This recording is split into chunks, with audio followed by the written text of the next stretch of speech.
നിസ്സാരമായിട്ടുള്ള കാര്യങ്ങളാണെന്നും അങ്ങനെ ഒരു സംഭവം നടന്നിട്ടില്ല എന്നും പറഞ്ഞാണ് അവർ അഡ്വക്കേറ്റ് ഞങ്ങൾക്കൊരു മറുപടി തന്നിരിക്കുന്നത്. എന്നാൽ കേരളത്തിലെ മലയാളി സമൂഹം കണ്ട ഒരു കാഴ്ചകളാണ്. ഞാൻ എത്രമാത്രം സമൂഹത്തിൽ അവഹേളിക്കപ്പെട്ടു, എത്രമാത്രം മുറിവേൽക്കപ്പെട്ടു, എത്രമാത്രം ഞാനും എൻ്റെ കുടുംബവും ഈ ഒരു നന്മ പ്രവർത്തി ചെയ്തതിനു ശേഷം ആക്ഷേപിക്കപ്പെട്ടു എന്നുള്ളത് കേരള സമൂഹം കണ്ടതാണ്.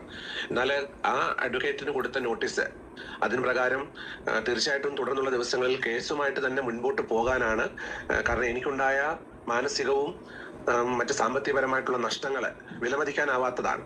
അപ്പോൾ കോടതിയെ സമീപിച്ച് ഇതിനൊരു നീതി ലഭിക്കാൻ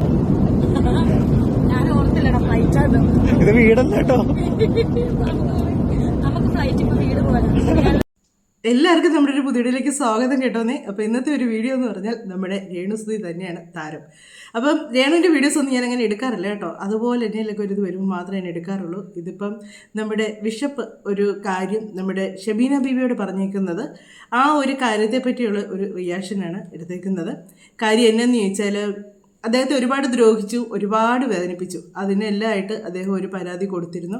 അപ്പോൾ അത് കിട്ടിയപ്പോഴെങ്കിലും രേണുവിന് ഒരു സോറി പറഞ്ഞ് തീർക്കാവുന്ന പ്രശ്നങ്ങളുള്ളതെന്ന്. രേണു അതിന് ബദലായിട്ട് അടുത്ത നോട്ടീസ് അന്ന് ആരോ ചോദിച്ചപ്പോഴത്തേക്ക് പറഞ്ഞായിരുന്നു, നിയമത്തിൻ്റെ വഴിക്ക് പോട്ടെ എന്ന് പറഞ്ഞായിരുന്നു. അങ്ങനെ ആ പറഞ്ഞത് ഈ ഒരു പണിക്കായിരുന്നു എന്നുള്ളത് ഇപ്പോഴാണ് മനസ്സിലായത്. അപ്പം ഇതിന് നിയമത്തിന് എതിരായിട്ട് ഇങ്ങനെ പോകുന്നതെന്ന് പറഞ്ഞാൽ ബിഷപ്പിൻ്റെ വക്കീലും സ്ട്രോങ് ആയിട്ട് മുന്നോട്ട് പോകാൻ തന്നെയാണ് തീരുമാനിച്ചേക്കുന്നത്. അപ്പം ഷബീന ബീവിക്ക് അയച്ചു കൊടുത്ത വോയിസാണ് കേട്ടോ. ഷബീന ബീവിയോട് പറഞ്ഞ കാര്യങ്ങളാണ്. അപ്പോൾ എല്ലാവരും ഓർക്കും ഷബീന ബീവിയോട് ഈ ബിഷപ്പ് എല്ലാ കാര്യങ്ങളും ഇങ്ങനെ പറയാറുണ്ടോ. അതെന്താണെന്ന് ചോദിച്ചാൽ അദ്ദേഹത്തിന് ഒരുപാട് അവഹേളിച്ച സമയത്ത്, ഒരുപാട് സോഷ്യൽ മീഡിയയിൽ ഒരുപാട് വേദനിപ്പിക്കുന്ന കാര്യങ്ങൾ ചെയ്ത സമയത്ത് ഈ രേണുസുതിയെ സപ്പോർട്ട് ചെയ്യുന്ന കുറേ ആൾക്കാരുണ്ട്. അവർ ഈ ബിഷപ്പിനെ ഒരുപാട് മോശമായിട്ട് പറയുക. ആ സമയത്ത് ആ ബിഷപ്പിന് സൈഡായിട്ട് അനുകൂലമായിട്ട് ഓരോ വീഡിയോസ് ചെയ്തത് കൂടുതലും ഈ ഷബീന ബീവിയാണ്. അവർ ശരിക്കും ശക്തമായിട്ട് എതിർത്തൊരു കാര്യമാണ്. അവർ ഫിറോസിന് വേണ്ടി പോലും അവർ ഇത്രയും ശക്തമായിട്ട് പറഞ്ഞിട്ടില്ല. പക്ഷേ ഈ ബിഷപ്പിന് വേണ്ടി അവർ നല്ല ശക്തമായിട്ട് പറഞ്ഞാണ്. കാര്യം എന്താണെന്ന് ചോദിച്ചാൽ അതൊരു പുരോഹിതനാണ്. ആ മനുഷ്യൻ ഒരു തെറ്റും ഇവരോട് ചെയ്തിട്ടില്ല. അദ്ദേഹത്തിൻ്റെ സ്ഥലം കൊടുത്തു എന്നൊരു കാര്യം മാത്രമേ അദ്ദേഹം ചെയ്തിട്ടുള്ളൂ. ആ ഒരു ഇതിനെ അദ്ദേഹത്തിന് ഒരുപാട് അവഗണിച്ചതാണ്. അപ്പം ഇതിൻ്റെ ഈ ഒരു വിഷയം കേസ് കൊടുത്തതിൻ്റെ ആ നോട്ടീസ് മേടിക്കാൻ പോകുന്നതൊക്കെ രേണുവിൻ്റെ ചേച്ചിയും കൂടെ ഓട്ടായപ്പം പറയുന്നതായിട്ട് ഈ ഒരു പരിധി വരെ രേണുവിൻ്റെ ചേച്ചി രേണുവിന് സ്ക്രൂ കയറ്റി കൊടുക്കുന്നുണ്ട് കേട്ടോ. ഒരു കാര്യം വരുമ്പോഴത്തേക്ക് അന്ന് വീട്ടിലെ മൂത്ത ആളാണ്, ഒരു പ്രശ്നം വരുമ്പം ഇങ്ങനെ ഒന്നാമത് സോഷ്യൽ മീഡിയയിൽ അവരെ വലിച്ച് കീറിക്കൊണ്ടിരിക്കുകയാണ്. എന്നാൽ വീണ്ടും അങ്ങനെയുള്ള പ്രശ്നങ്ങൾ ഉണ്ടാക്കാതിരിക്കാനായിട്ടുള്ള വഴികൾ പറഞ്ഞു കൊടുക്കുക, അല്ലെങ്കിൽ ആ ഒരു ഇങ്ങനെ നീ സംസാരിക്കേണ്ട എന്നൊന്നുമല്ല, അതിന് അടുത്തത് പറഞ്ഞ് കൊടുക്കുന്ന പല ഇതിലും കണ്ടിട്ടുണ്ട്. എന്ന് പറഞ്ഞാൽ അന്നും പറഞ്ഞ് ആ നോട്ടീസ് എല്ലാവർക്കും കിട്ടി എടുത്തു എന്നൊക്കെ പറഞ്ഞ് ഭയങ്കര ഇത് കാണിച്ചാണ് കൊണ്ടുപോയത്. അതുപോലെ കിച്ചുവിനോട് എങ്ങാണ്ട് ഫിറോസ് എങ്ങാണ്ട് പറഞ്ഞു അത് കൈപ്പറ്റുക പോലും വേണ്ട, അതൊരു വിഷയമില്ല എന്നൊക്കെ പറഞ്ഞ് ഫിറോസ് പറഞ്ഞെന്ന് കിച്ചു പറയുന്നുണ്ട്. അങ്ങനെ ഇവർ അമ്മയും മോനും ഓരോരോ കാര്യങ്ങൾ പറഞ്ഞില്ല. എന്നാലും കേസ് സ്ട്രോങ് ആയിട്ട് മുന്നോട്ട് പോകാൻ തന്നെ തീരുമാനിച്ചു. ബിഷപ്പ് അതിനെപ്പറ്റി പറയുന്ന കുറച്ച് കാര്യങ്ങളാണ് നമ്മൾ ഇന്ന് കേൾക്കാൻ പോകുന്നത്. അപ്പം അതിൻ്റെ കാര്യങ്ങൾ നമുക്കൊന്ന് കേൾക്കാം. ബിഷപ്പ് പറയുന്ന കാര്യങ്ങൾ എന്താണെന്നുള്ളത് കേൾക്കാം. അതിലൂടെ ഒരു കാര്യം കൂടെ പറയട്ടെ, നിങ്ങൾ ആദ്യമായിട്ടാണ് കാണുന്നെങ്കിൽ സബ്സ്ക്രൈബ് ചെയ്ത് പോകരുത്. അതുപോലെ തന്നെ ലൈക്ക് ചെയ്യുക, കമൻറ്റ് ചെയ്യുക, വീഡിയോ ഇഷ്ടമായെങ്കിൽ ഒന്ന് ഷെയറും കൂടെ ചെയ്യുക. പിന്നെ നമ്മുടെ ഹൈപ്പും കൂടെ ഒന്ന് ചെയ്യാൻ മറക്കരുത് കേട്ടോ. ഹലോ, നമസ്കാരം മാഡം. നമസ്കാരം. ഞാൻ ബിഷപ്പ് നോബൽ ഫിലിപ്പ് അമ്പലവേലിൽ, കോട്ടയം ചങ്ങനാശ്ശേരിയിൽ നിന്ന് പറയുന്നു. മാഡം, നമ്മളെ കഴിഞ്ഞിടയ്ക്ക് കൊല്ലം സുധിയുടെ 2 മക്കൾക്ക് വീട് കൊടുക്കാനായിട്ട് വസ്തു കൊടുത്ത വിവരം പൊതുസമൂഹത്തിൽ എല്ലാവർക്കും അറിയാവുന്ന ഒരു കാര്യമായിരുന്നല്ലോ. അതിനുശേഷം ഉണ്ടായ സൈബർ ബുള്ളിങ്ങും മറ്റു പ്രശ്നങ്ങളും എന്നെയും എൻ്റെ കുടുംബത്തെയും എൻ്റെ മിഷണറി ശുശ്രൂഷകൾക്കും വരുത്തി വെച്ചതായിട്ടുള്ള പ്രയാസങ്ങൾ, സമൂഹത്തിൽ ഞാൻ അനുഭവിച്ച വേദനകൾ എനിക്ക് പറഞ്ഞറിയിക്കാവുന്നതിനപ്പുറമായിരുന്നു.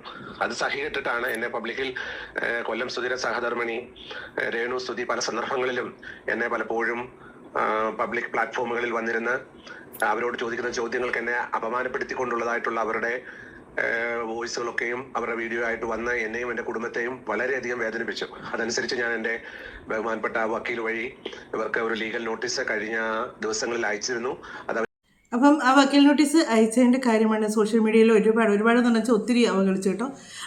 അതിനകത്ത് കുറേയൊക്കെ നമ്മുടെ സജിനയുണ്ട്, പിന്നെ ശ്രീതു ഉണ്ട്, ഇവരൊക്കെ ഉണ്ടായിരുന്നു. പക്ഷേ ഈ സജിനയുടെ ഒരു ഗുണം എന്നാന്ന് ചോദിച്ചാൽ, സജിനയ്ക്ക് തെറ്റ് പറ്റിയാൽ, ഞാൻ നേരത്തെ എൻ്റെ വീഡിയോ പലപ്പോഴും പറഞ്ഞിട്ടുണ്ട്, സജിനയ്ക്ക് തെറ്റ് പറ്റിയെന്ന് തോന്നിയ സജിന അത് തിരുത്താൻ തയ്യാറാണ്. സജിന ശ്രീതുവും പോയി ബിഷപ്പിനെ കണ്ടു, അവർ ചെയ്ത തെറ്റാന്നുള്ളവർക്ക് മനസ്സിലായി, അവരെ തിരുത്താൻ പോയി. ആ കൂടെ ഈ രേണുവും കൂടെ പോയാൽ തീരാവുന്ന പ്രശ്നങ്ങളേ ഉള്ളായിരുന്നത്. രേണു കൂടെ ചെന്ന് സംസാരിച്ച് ഈ ഒരു കേസിൻ്റെ കാര്യം ഇങ്ങനെ ഒരു നമുക്ക് തെറ്റ് പറ്റിയാൽ ഒരു ക്ഷമ പറയുന്നതുകൊണ്ട് ഒരു നഷ്ടവും സംഭവിക്കുന്നില്ല. ഇതിപ്പോൾ നോക്കണം, ഇദ്ദേഹം കേസ് കൊടുത്തു കഴിഞ്ഞാൽ രേണു ഇതിൻ്റെ എത്ര രൂപ ഇനി മുടക്കാൻ പറ്റും എന്നുള്ളതൊക്കെ ഇനി വഴിയെ നമുക്ക് കണ്ടറിയാം. രേണു ഈ ഉദ്ദേശിക്കുന്നിടത്തൊന്നും ഈ കേസ് നിൽക്കാൻ പോകുന്നില്ല. ഒരുപാട് പ്രശ്നത്തിൽ ചെല്ലത്തേ ഉള്ളൂ. അതുകൊണ്ട് ഒരു സോറി പറഞ്ഞാൽ തീരാവുന്ന പ്രശ്നങ്ങളേ ഉള്ളായിരുന്നു. പക്ഷേ ശ്രീതും നമ്മുടെ സജിനയും പോയി ബിഷപ്പിനെ കണ്ടു, സംസാരിച്ചു. അവർ എത്ര നല്ല അഭിപ്രായങ്ങളാണ് ബിഷപ്പിനെ പറ്റി പറഞ്ഞേക്കുന്നത്. അത് അവരുടെതിനകത്ത് തന്നെ കിടപ്പുണ്ട്, അവരുടെ അടിയിൽ തന്നെ കിടപ്പുണ്ട്. ആ ബിഷപ്പിനെ പറ്റി ശ്രീതും സജിനയും പറയുന്ന കാര്യങ്ങൾ നല്ല വ്യക്തമായിട്ടുണ്ട്. ബിഷപ്പിന് എത്ര നല്ല മനുഷ്യനാണെന്ന് പറഞ്ഞ് അവർ പറയുന്നത്. അപ്പം അതുപോലെ തന്നെ ഇനി ബാക്കി കുറച്ച് കാര്യങ്ങളുണ്ട്, അതും കൂടെ നമുക്ക് കേൾക്കാം. അവർ കൈപ്പറ്റിയ ശേഷം അവര് എന്റെ അഡ്വക്കേറ്റിന് ഒരു ലീഗൽ നോട്ടീസ് അയച്ചു കൊടുക്കുകയുണ്ടായി. അത് ഇന്ന് എന്റെ അഡ്വക്കേറ്റ് എനിക്ക് വിവരം തരികയുണ്ടായി. അതിനകത്ത് അവർ യാതൊരു വിധമായ തെറ്റുകുറ്റങ്ങൾ ചെയ്തിട്ടില്ലെന്നും ഇതൊക്കെയും വളരെ നിസ്സാരമായിട്ടുള്ള കാര്യങ്ങളാണെന്നും അങ്ങനെ ഒരു സംഭവം നടന്നിട്ടില്ല എന്നും പറഞ്ഞാണ് അവർ അഡ്വക്കേറ്റ് ഞങ്ങൾക്ക് ഒരു മറുപടി തന്നിരിക്കുന്നത്. എന്നാൽ കേരളത്തിലെ മലയാളി സമൂഹം കണ്ട ഒരു കാഴ്ചകളാണ്. ഞാൻ എത്രമാത്രം സമൂഹത്തിൽ അവഹേളിക്കപ്പെട്ടു, എത്രമാത്രം മുറിവേൽക്കപ്പെട്ടു, എത്രമാത്രം ഞാനും എൻ്റെ കുടുംബവും ഈ ഒരു നന്മ പ്രവർത്തി ചെയ്തതിനു ശേഷം ആക്ഷേപിക്കപ്പെട്ടു എന്നുള്ളത് കേരള സമൂഹം കണ്ടതാണ്. എന്നാൽ ആ അഡ്വക്കേറ്റിന് കൊടുത്ത നോട്ടീസ് അതിന് പ്രകാരം തീർച്ചയായിട്ടും തുടർന്നുള്ള ദിവസങ്ങളിൽ കേസുമായിട്ട് തന്നെ മുൻപോട്ട് പോകാനാണ്. കാരണം എനിക്കുണ്ടായ മാനസികവും മറ്റ് സാമ്പത്തികപരമായിട്ടുള്ള നഷ്ടങ്ങൾ വിലമതിക്കാനാവാത്തതാണ്. അപ്പോൾ കോടതിയെ സമീപിച്ച് ഇതിനൊരു നീതി ലഭിക്കുക എന്നുള്ളതാണ് ഞാൻ ആഗ്രഹിക്കുന്ന കാര്യം. എന്നെ പൊതുസമൂഹത്തിൽ എത്രമാത്രം ആക്ഷേപിച്ചു എന്നുള്ളത് കേരളത്തിലെ മലയാളി സമൂഹം കണ്ടതാണ്. ഞാൻ ഭൂമിയോളം ക്ഷമിച്ച് ഞാൻ കാരണം ഇതിനു മുൻപ് നടന്ന ഇന്റർവ്യൂസിലൊക്കെയും ഈ രേണുസുതി ബിഗ് ബോസിൽ പോയ സമയത്ത് പല ചാനലുകൾ എന്നെ ഇന്റർവ്യൂ ചെയ്തപ്പോൾ ആ ഇന്റർവ്യൂ ചെയ്ത ചാനലിലെ ആങ്കർമാർ ചോദിച്ച കമന്റ്സുകളിലൂടെ അവർ ചോദിച്ച ചോദ്യങ്ങളിലാണ് ഞാൻ ഉത്തരം നൽകിയത്. ബിഷപ്പിന് വന്നേക്കുന്നത് ഇതിനകത്ത് മറുപടിയായിട്ട് വന്നേക്കുന്നത് അങ്ങനെയൊന്നും സംഭവിച്ചിട്ടില്ല, അങ്ങനെയുള്ള പ്രശ്നങ്ങൾ ഉണ്ടായിട്ടില്ല, അതൊന്നും വലിയ കാര്യങ്ങളൊന്നും അല്ല എന്ന് പറഞ്ഞിട്ടുണ്ട്. സോഷ്യൽ മീഡിയയിൽ ശരിയാണ്, അദ്ദേഹം പറഞ്ഞ ശരിയാണ്, എത്രമാത്രം അവഹേളിക്കപ്പെടുകയാണ് ചെയ്തത് ബിഷപ്പാമ്പ്. അതുപോലെ തന്നെ അത് സജിനയ്ക്കൊക്കെ ഉണ്ട് കുറേ പങ്ക്. സജിനയൊക്കെ ആയിട്ട് ഇവർ ഒന്നിച്ച് ലൈവ് ചെയ്ത കാര്യങ്ങൾക്കകത്താണെങ്കിലും രേണുസുതി അതിനകത്ത് കുറേ പ്രാവശ്യം ബിഷപ്പാമ്പ് എന്ന് പറയുന്നുണ്ട്. ആ പറഞ്ഞതൊക്കെ തന്നെ ഇത് അവർ ഇനിയിപ്പോൾ അത് ഡിലീറ്റ് ചെയ്താലും ഇത് മറ്റുള്ള ചാനലുകാരുടെ കൈ കിടപ്പുണ്ട് തെളിവായിട്ട്. ഞാനൊന്നും പറഞ്ഞില്ല, ഞാനൊന്നും എടുത്തില്ല എന്നൊക്കെ പറയാനായിട്ട് ആ ഒരു തെളിവായിട്ട് മറ്റുള്ളവരുടെ ഐഡി കിടപ്പുണ്ട് ഒരുപാട് കാര്യങ്ങൾ. അതുപോലെ തന്നെ മുലക്കച്ച കെട്ടിക്കൊണ്ട് വന്നിരിക്കുന്നു. അതുപോലെ ഒത്തിരി മോശമായിട്ട് ഒരു വൈദികനെ പറയാൻ കൊള്ളുകയല്ലാത്ത അത്രയും വാക്കുകൾ പറഞ്ഞിട്ടുണ്ട്, ഒരുപാട് പറഞ്ഞിട്ടുണ്ട്. എന്നതെങ്കിലും ഒരു പ്രശ്നങ്ങളുണ്ടെങ്കിൽ തന്നെ അത് ഈ ചാനലിൽ വന്നിടന്ന് ഇങ്ങനെ ഇടന്ന് പറയാതെ അവർക്ക് അങ്ങോട്ടും ഇങ്ങോട്ടും നോക്കിയാൽ കാണാവുന്ന ദൂരമാണെന്നാണ് പറയുന്നത്. ആ കാണാവുന്ന ദൂരത്ത് നിന്ന് അവിടെ ചെന്ന് സംസാരിച്ചാൽ തീരാവുന്ന പ്രശ്നമേ ഉള്ളായിരുന്നു. അത് വഷളാക്കി. ഒന്നാമത് രേണു കാണിച്ച കൂടുതലുള്ള പരിപാടി എന്താണെന്ന് വെച്ചാൽ ഈ പ്രശ്നം മനഃപൂർവ്വം വഷളാക്കിയതാണ്. കാര്യം രേണുവിന് വൈറലാകണമായിരുന്നു, അത്രയേ ഉള്ളൂ. എപ്പോഴും രേണുവിനെ പറ്റി മാത്രം ഈ സോഷ്യൽ മീഡിയ ചർച്ച നടത്തിക്കൊണ്ടിരിക്കണം, അതിനുവേണ്ടി കാണിച്ച പരിപാടിയാണ്. പക്ഷേ അതെല്ലാം കൈവിട്ട് പോവുകയാണ്. ഇനി രേണു പിടിച്ചാൽ കിട്ടാത്തത്ര അകലത്തിലേക്ക് പോയിക്കൊണ്ടിരിക്കുകയാണ്. ആ ഉത്തരം നൽകിയതിനകത്ത് ഞാൻ പറഞ്ഞ വാക്കുകൾ എടുത്തു കാണിക്കുകയും അവർ ചോദിച്ച ചോദ്യങ്ങളൊക്കെയും ഈ സോഷ്യൽ മീഡിയയിൽ നിന്ന് വന്ന ചാനലുകാർ മുക്കിക്കളയുകയും ചെയ്ത ശേഷം എന്നെ വ്യക്തിഹത്യ ചെയ്ത് അപമാനിക്കുന്ന രീതിയിൽ വളരെയധികം സൈബർ ബുള്ളിങ്ങിൽ എന്നെ വലിച്ചെറിയുവാൻ തക്കവിടെ ആയിട്ടുണ്ട്. അതിനാൽ മാഡത്തിനോട് എനിക്ക് പറയാനുള്ളത് തീർച്ചയായിട്ടും കോടതിയെ സമീപിച്ച് മാനനഷ്ട കേസുമായിട്ട് തന്നെ മുൻപോട്ട് പോകുവാനായിട്ടാണ് ഞാൻ ആഗ്രഹിക്കുന്നത്. അതിന്റെ കുടുംബം ഒന്നടങ്കം ഞങ്ങൾ തീരുമാനിക്കുന്ന അങ്ങനെയാണ് മാനനഷ്ട കേസുമായിട്ട് മുൻപോട്ട് പോകുക എന്നുള്ളതാണ്. കാരണം ഒരു തരത്തിലല്ല എൻ്റെ ആത്മീയ ശുശ്രൂഷകൾക്ക്, എൻ്റെ വ്യക്തിപരമായ ജീവിതത്തെ, എൻ്റെ കുടുംബ ജീവിതത്തെ, എന്നെ എല്ലാ തരത്തിലും ഓരോ ദിവസത്തിനു മേൽ ദിവസം എന്നെ അപഹേളിച്ച് എന്നെ നിന്ദിച്ച് പരിഹസിക്കുന്ന ഒരു വിഷയം വന്നിരിക്കുന്നതിനാൽ തീർച്ചയായിട്ടും ഇത് പബ്ലിക്കിൽ സമൂഹം ഇത് അറിഞ്ഞ കാര്യമായതുകൊണ്ടാണ് മാഡത്തിനെ ഞാൻ ഈ വിവരം അറിയിക്കുന്നത്. തീർച്ചയായിട്ടും കഴിഞ്ഞ കാലങ്ങളിൽ സോഷ്യൽ മീഡിയയിൽ നിന്ന് എനിക്ക് തന്ന സപ്പോർട്ടുകൾ ധാരാളമാണ്. പല ആൾക്കാരും ഞാൻ തകർന്നു പോയ സന്ദർഭങ്ങളിൽ, ഞാൻ എൻ്റെ കുടുംബം നിരാശപ്പെട്ട സന്ദർഭങ്ങളിൽ സോഷ്യൽ മീഡിയ പ്രവർത്തകർ വളരെയധികം എനിക്ക് വേണ്ട കൈത്താങ്ങലുകൾ തന്നിട്ടുണ്ട്. തീർച്ചയായിട്ടും അതുകൊണ്ടാണ് ഞാൻ ഇന്ന് വന്ന ഈ വിവരം സോഷ്യൽ മീഡിയ വഴി തന്നെ അറിയിക്കുവാനായിട്ടും അതുപോലെ തന്നെ മാഡത്തിനെ ഈ വിവരം ഞാൻ അറിയിക്കുന്നത്. വക്കീൽ എനിക്ക് ഇന്ന് ഈ വിവരം മണിക്കൂർ മുമ്പാണ് എന്നെ അറിയിച്ചത്. അദ്ദേഹം ആ നോട്ടീസ് എനിക്ക് വായിച്ച ശേഷം കൃത്യമായ വിവരങ്ങൾ എന്നെ അറിയിച്ചു. എന്നോട് പറഞ്ഞു, ബിഷപ്പ് തീർച്ചയായിട്ടും നമുക്ക് കേസുമായിട്ട് ഭാവിയിൽ മുൻപോട്ട് തന്നെ പോകാം എന്നാണ് അദ്ദേഹം എന്നോട് പറഞ്ഞിരിക്കുന്നത്. ബിഷപ്പ് ഒന്നുകൊണ്ടും ഭാരപ്പെടേണ്ട, തീർച്ചയായിട്ടും ഈ രാജ്യത്ത് നിയമമുണ്ട്. കാരണം ഇന്ന് നമ്മൾ കണ്ടുകൊണ്ടിരിക്കുകയാണ്, മനപ്രയാസപ്പെടുമ്പോൾ പലരും അവരുടെ ജീവിതം അവസാനിപ്പിക്കുന്ന രംഗങ്ങളാണ് നാം കാണുന്നത്. അവർക്ക് മുൻപോട്ട് പോകാൻ കഴിയത്തില്ല എന്ന് കാണുമ്പോൾ പലപ്പോഴും അവരവരുടെ ജീവിതം വെച്ച് അവസാനിപ്പിക്കുന്ന അനുഭവങ്ങളാണ്. എന്നാൽ ഞാൻ അങ്ങനെ ജീവിതം വെച്ച് അവസാനിപ്പിക്കുവാനല്ല ആഗ്രഹിക്കുന്നത്. നീതിക്ക് വേണ്ടി, സത്യത്തിന് വേണ്ടി നിലകൊണ്ടുകൊണ്ട് കേരളത്തിൽ നീതിന്യായ പീഠങ്ങളിൽ എനിക്ക് വിശ്വാസമുണ്ട്. അതുകൊണ്ട് കോടതിയുമായി സമീപിച്ച് മുൻപോട്ട് പോകണമെന്നുള്ള ആഗ്രഹപ്രകാരം ഞാൻ മുൻപോട്ട് പോകുന്നു. എല്ലാവരുടെയും പ്രാർത്ഥനയും സ്നേഹവും ഞാൻ തുടർന്നും പ്രതീക്ഷിക്കുന്നു. ഇതിൽ ഇദ്ദേഹം പറയുന്നത് സോഷ്യൽ മീഡിയയിൽ അത് ശരിയാണ് കേട്ടോ. ബിഗ് ബോസിലായിരുന്ന സമയത്ത് അവർ വന്ന് ഇൻ്റർവ്യൂ എടുത്തേച്ച് അതിനകത്ത് നിന്നുള്ള കട്ട് ചെയ്താണ് അവർ പിന്നെ ഇട്ടത്. സുധിച്ചേട്ടാ ഞാൻ വന്നു എന്നിങ്ങനെ അത് വേറെ എന്നതോ ബിഷപ്പിനോട് ചോദിക്കുന്ന കാര്യത്തിന് വേണ്ടി ബിഷപ്പ് പറയുന്നതാണ് ആ കാര്യങ്ങൾ. അങ്ങനെ അദ്ദേഹത്തെ ആ ഒരു ഇൻ്റർവ്യൂ ചെയ്ത ചാനലാണ് അദ്ദേഹത്തിന് അത്രയും മോശം ആക്കി ഇതാക്കി വിട്ടത്. എന്നിട്ട് സജ്ജന കഴിഞ്ഞ ദിവസം പറഞ്ഞായിരുന്നു എല്ലാ മീഡിയക്കാരാണ് ചെയ്ത് മോശമാക്കി ഒരുപാട് ഇത് അത് പറയുന്നത് കേൾക്കുമെന്ന് തോന്നും. റിയാക്ഷൻ വീഡിയോക്കാരെയാണ് പറയുന്നതെന്ന് തോന്നും. പക്ഷേ ഇപ്പോൾ ബിഷപ്പിൻ്റെ വായിൽ തന്നെ വന്നിട്ടുണ്ട് ആ ഒരു ചാനലിലാണ് അത്രയും മോശമായിട്ട് ഇതായിട്ട് പറയുന്നത്. അദ്ദേഹത്തോട് ചോദിച്ച കാര്യങ്ങളാണ് അദ്ദേഹം മറുപടി കൊടുത്തത്. അത് പക്ഷേ അങ്ങനെയല്ല, അത് കട്ട് ചെയ്ത് അതല്ലാത്ത രീതിയിലാക്കി ഇടുകയാണ് ചെയ്തത്. പിന്നെ ഇദ്ദേഹം പറയുന്ന പോലെ തന്നെ ശരിയാണ്, നമ്മളിപ്പോൾ തന്നെ ദീപകിൻ്റെ കാര്യം തന്നെ നമുക്കറിയാം. അദ്ദേഹത്തിന് അപമാനം സഹിക്കാൻ വയ്യാതെ വന്നപ്പോഴാണ് അദ്ദേഹം ആത്മഹത്യ ചെയ്തത് എന്ന് പറയുന്ന പോലെ ഈ ബിഷപ്പിനെ പറ്റിയാലും ഒരു വൈദികനാണ്, അദ്ദേഹത്തെ പറ്റി പറയുന്നത് എന്നതെല്ലാം വേണ്ടാതിനങ്ങളാണ്. അദ്ദേഹത്തിന് വേറെ ഫാമിലിയുണ്ട്, മക്കളുണ്ട്, ഒത്തിരി ഒത്തിരി വേണ്ടാതിനങ്ങൾ അവർ അദ്ദേഹത്തെ പറ്റി പറയുന്നുണ്ട്. ഇവർ പബ്ലിക്കായിട്ട് വന്നതെല്ലാം പറഞ്ഞിട്ടുള്ളത് അത് സജിനയുടെ ഇതിലൂടെയാണ് പറഞ്ഞിട്ടുള്ളത്. അപ്പം അങ്ങനെയെല്ലാം വന്ന് ഒത്തിരി അത് രേണുവിൻ്റെ സപ്പോർട്ടോടുകൂടിയാണ് അവർ വന്ന് ഇത്രയൊക്കെ കിടന്ന് പറയുന്നത്. എന്നാണെങ്കിലും അവർ ക്ഷമ പറഞ്ഞ് ഒഴിവായിട്ടുണ്ട്. അതുകൊണ്ട് അവർക്കിനി പ്രശ്നം വരികയെന്ന് എനിക്കൊന്ന് കാര്യം അവരതുപോലെ തന്നെ ഇന്ന് ബിഷപ്പിനെ കണ്ട് സംസാരിച്ച് കാര്യങ്ങൾ സോൾവ് ആക്കിയിട്ടുണ്ട്. പക്ഷേ രേണുവാണ് ഇപ്പോഴും അനങ്ങാൻ നിന്ന് കേസ്. അതുപോലെ തന്നെ രേണു പറഞ്ഞിട്ടുണ്ട് കുഞ്ഞുങ്ങളൊന്നും പറഞ്ഞിട്ടില്ല എന്ന് പറഞ്ഞിട്ടുണ്ട്. കുഞ്ഞുങ്ങളൊന്നും പറഞ്ഞിട്ടില്ല, അവരുടെ പേരിലല്ലേ വസ്തു കിടക്കുന്നത്. അപ്പോൾ കുഞ്ഞുങ്ങളൊന്നും പറഞ്ഞിട്ടില്ല. പക്ഷെ കുഞ്ഞുങ്ങളൊന്നും പറഞ്ഞിട്ടില്ലെങ്കിൽ രേണു തന്നെയാണ് കഴിഞ്ഞ ദിവസം പറഞ്ഞത്. ആ ഒരു ലൈവിലൂടെ സജിനൻ്റെ ലൈവിലൂടെ പറഞ്ഞായിരുന്നു കൊച്ചിന് പ്രായപൂർത്തിയാകുന്നിടം വരെ എല്ലാ അവകാശം രേണുവിന് തന്നെയാണെന്ന് പറഞ്ഞു.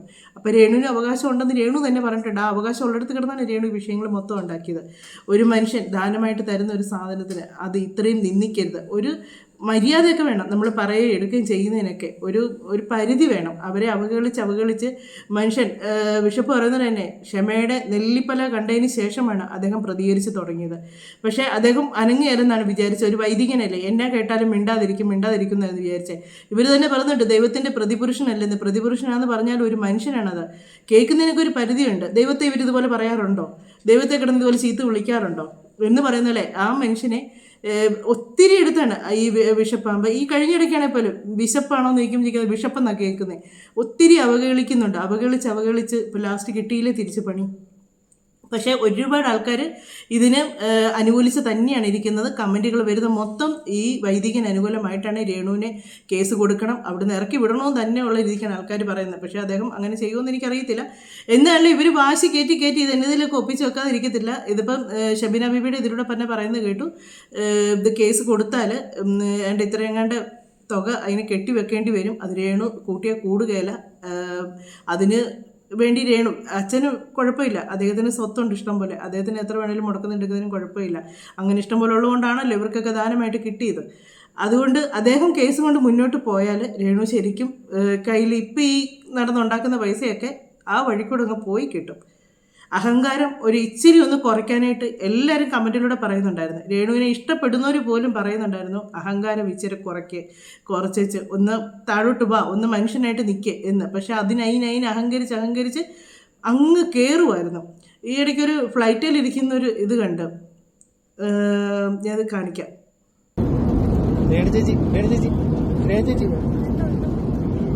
ഉറങ്ങണോ? എങ്ങനെയാണ് കിടന്നുറങ്ങണേ? ഇത് വീടല്ല കേട്ടോ. നമുക്ക് ഫ്ലൈറ്റ് ഇപ്പൊ വീട് പോലെ.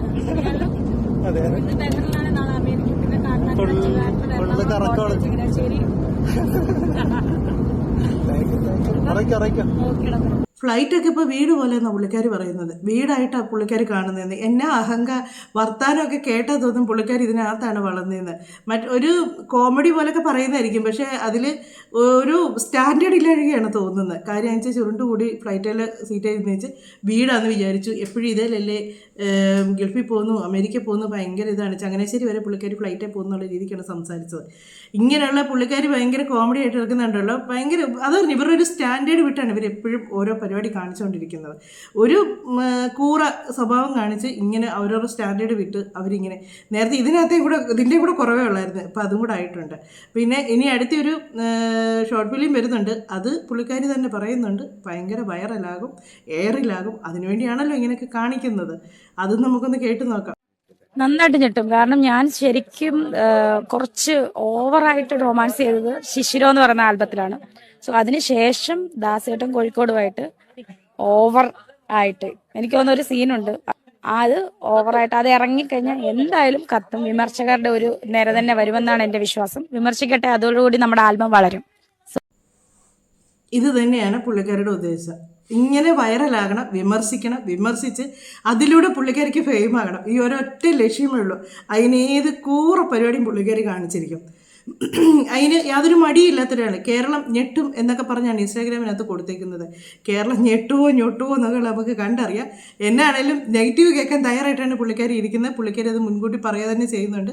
നെഗറ്റീവ് ശരിക്കും കേൾക്കും.